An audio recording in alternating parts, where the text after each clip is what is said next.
Howdy folks, hope you're all having a good one, and welcome back to World of Tanks with the Mighty Jingles.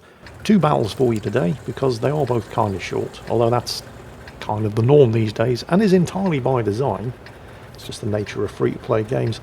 They want you cycling back through the garage as often as possible and spending as little time in actual battle as often as possible, because they can't sell you anything in battle.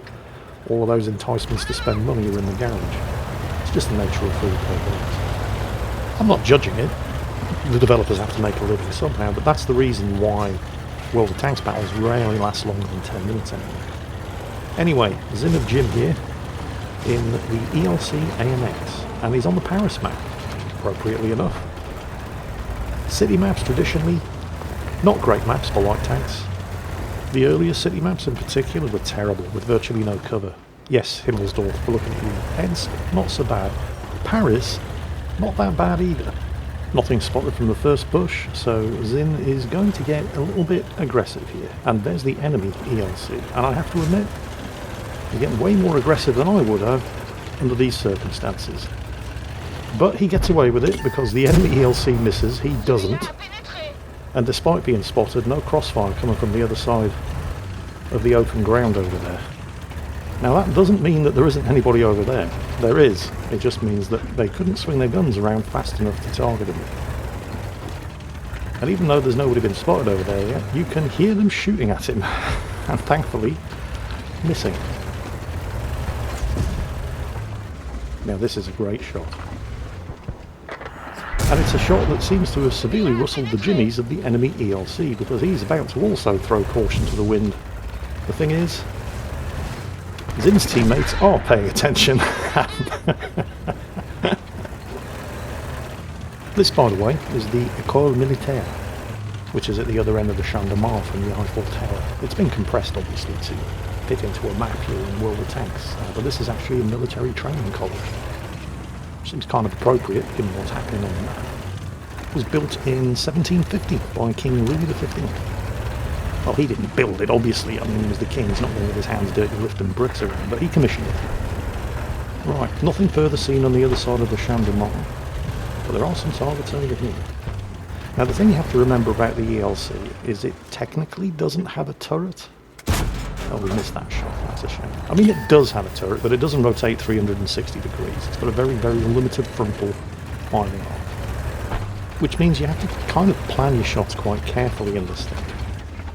One good thing about this tank, although we're not going to see it happen in this battle, is that it is so small. I mean, seriously, this thing is smaller than a French Citroën 2CV car. You can troll bigger tanks in the most hilarious way in this thing, because if you get right up next to them, they often don't have the gun depression to actually shoot at you. Okay, here's his division mate in the Senevente. Painfully slow aiming time in this thing and a very slow reload. But it's a 90mm gun, so it does pack a punch. That was actually quite lucky that it hit, because it wasn't fully aimed. Now there's a P-43 around the corner here. The plan is to double team it. It's not quite going to go according to plan though, because the P-43 gets a shot into the Senevente and then backs off around cover. Now this 90mm gun is going to do more damage to him than he's going to do to you. But Zin has to get out of line of fire before he reloads, particularly since there are enemies across the other side of the square. Now he can, because he's such a tiny little tank, get down here and be quite safe. Fortunately, the enemies aren't really paying any attention to him. Unfortunately, he did just lose his platoon mate. This guy, by the way, drove a kilometre, fired 4 shots, didn't hit anything, and then went AFK. Of course, we don't know that at the time, but it's fairly obvious looking at the post-battle results. Okay, he's got a kill here on the P-43. Hello, remember me?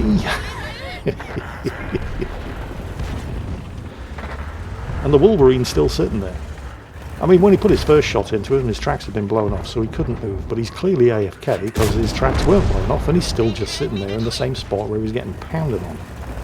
Third kill. Still a couple of enemies around the corner, although the Chinese tank destroyer that he pumped his initial shot into on the other side of the square is dead and is not one of them. That was a very cheeky kill, firing on the move in an ELC when you're not at absolute point blank range, and yet it didn't miss. Zin's leading a charmed life today. I mean, it's largely due to the numerous enemies. I mean, there's a KV2 over there. Oh, I killed him before. Numerous enemies that did have opportunities to shoot at him either didn't or died trying. But still, right place, right time, doing the right thing. Hello, Mr. Leopard. Can I interest you in a dose of surprise butt sex? We're doing a special today, no charge. And there's the Top Gun, and there's the win.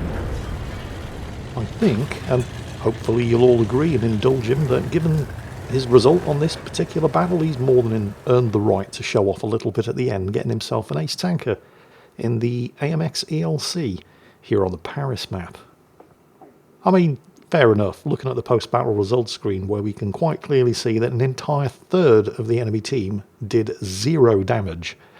It was fairly inevitable that Zin's team were always going to win that map, but hey, a Top Gun's a Top Gun. Well, moving on to today's second offering. Now this one is remarkable in its own way, but almost certainly not for the reasons that you're likely to be expecting. I mean, feel free to take a guess, but I'm not going to say anything until the battle's over. This is Biff Jorgensen in the Swedish premium tier 8, I think, tank destroyer, the Stridsvagn S1, or just the S1. So this is kind of like the precursor to the tier 10 S1. And it features, well, I mean, it looks almost the same, but it's also one of those weird Swedish... If you call it a tank destroyer, the Swedes get very upset, right? They insist it's a tank, and I'm not going to argue with them. But the gun is basically bolted to the hull. It doesn't move. As Biff is making himself a bit of cover here. What actually happens in this thing is the gunner lays his sights on the target, and what that does is it doesn't move the gun, because the gun doesn't move, but it actually moves the tank. It's really quite ingenious. Now, a couple of things that you have to know about this thing.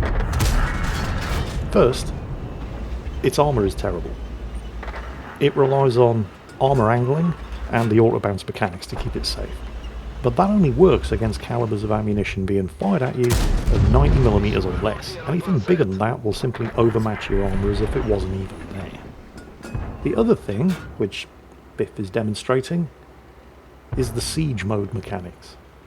So this thing is very manoeuvrable, or it's very accurate. It can't have both at the same time, which I think is a fair trade-off, because when this thing's in mobility mode, which it isn't right now because he's shooting things, but killing things, but when it is extremely fast, both going forward and in reverse.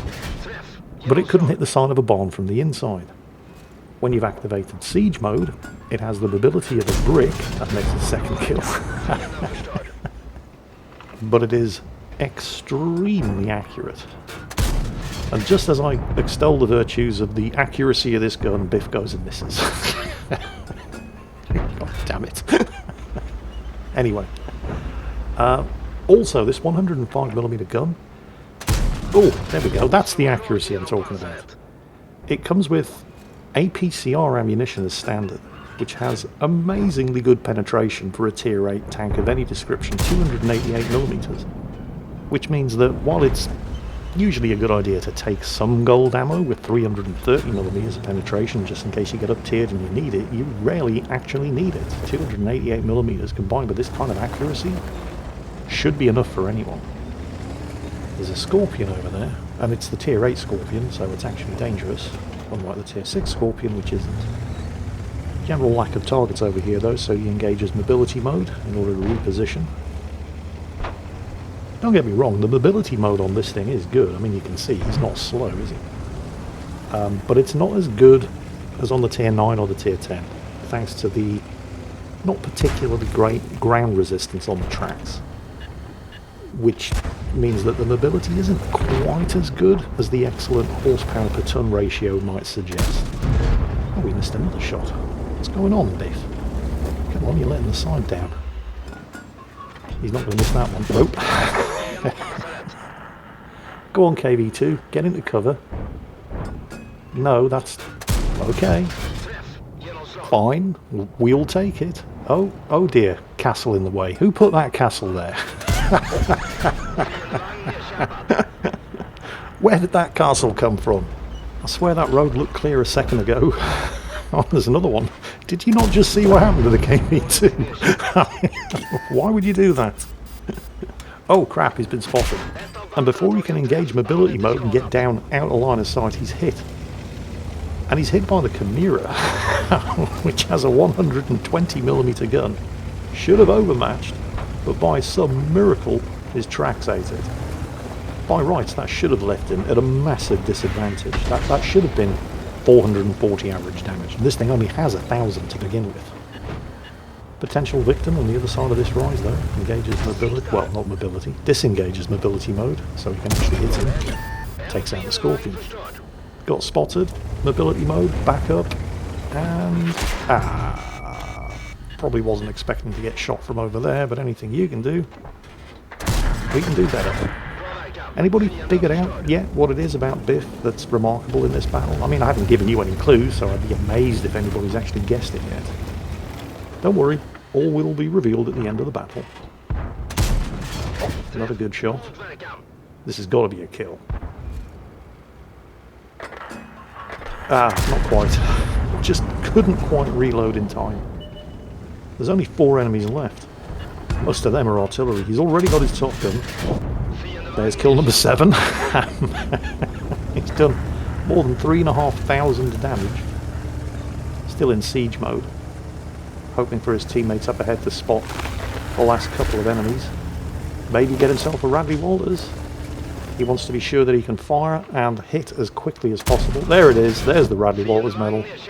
Just one surviving enemy. I mean, another kill would be nice, but I think he's already done enough. Getting himself up at the top of the hill here, ready to shoot at anything discovered on the other side. Still creeping around in siege mode. But, yep, somebody else gets the E25. Poor old Biff, he's just going to have to settle for a Radley Walters medal and 4,000 damage done. And what makes this particularly remarkable, aside from the Radley Walters medal and 4,000 damage done, is that Biff is disabled. He has to control the entire game one-handed. Now, I know the smart-asses amongst you are already thinking, well, that's not so impressive, artillery players do it all the time. Yeah, but that's artillery players. It's not exactly difficult, is it? This, on the other hand, Biff, I'm sorry. That would have been a terrible joke even if I'd meant it. But controlling an actual tank is a lot more difficult with one hand than controlling artillery. So, Biff, what can I say? Congratulations, extremely well done. Shout out, of course, to the scout on the team, the Type 64, without whose 4,200 spotting damage, you might not have done as well. But that doesn't take anything away from this result. It's really good to see somebody without the benefit of having a full set of limbs putting in a performance that puts to shame most players who do. So that's it for today. I hope you've all enjoyed it. And as always, take care, and I'll catch you next time.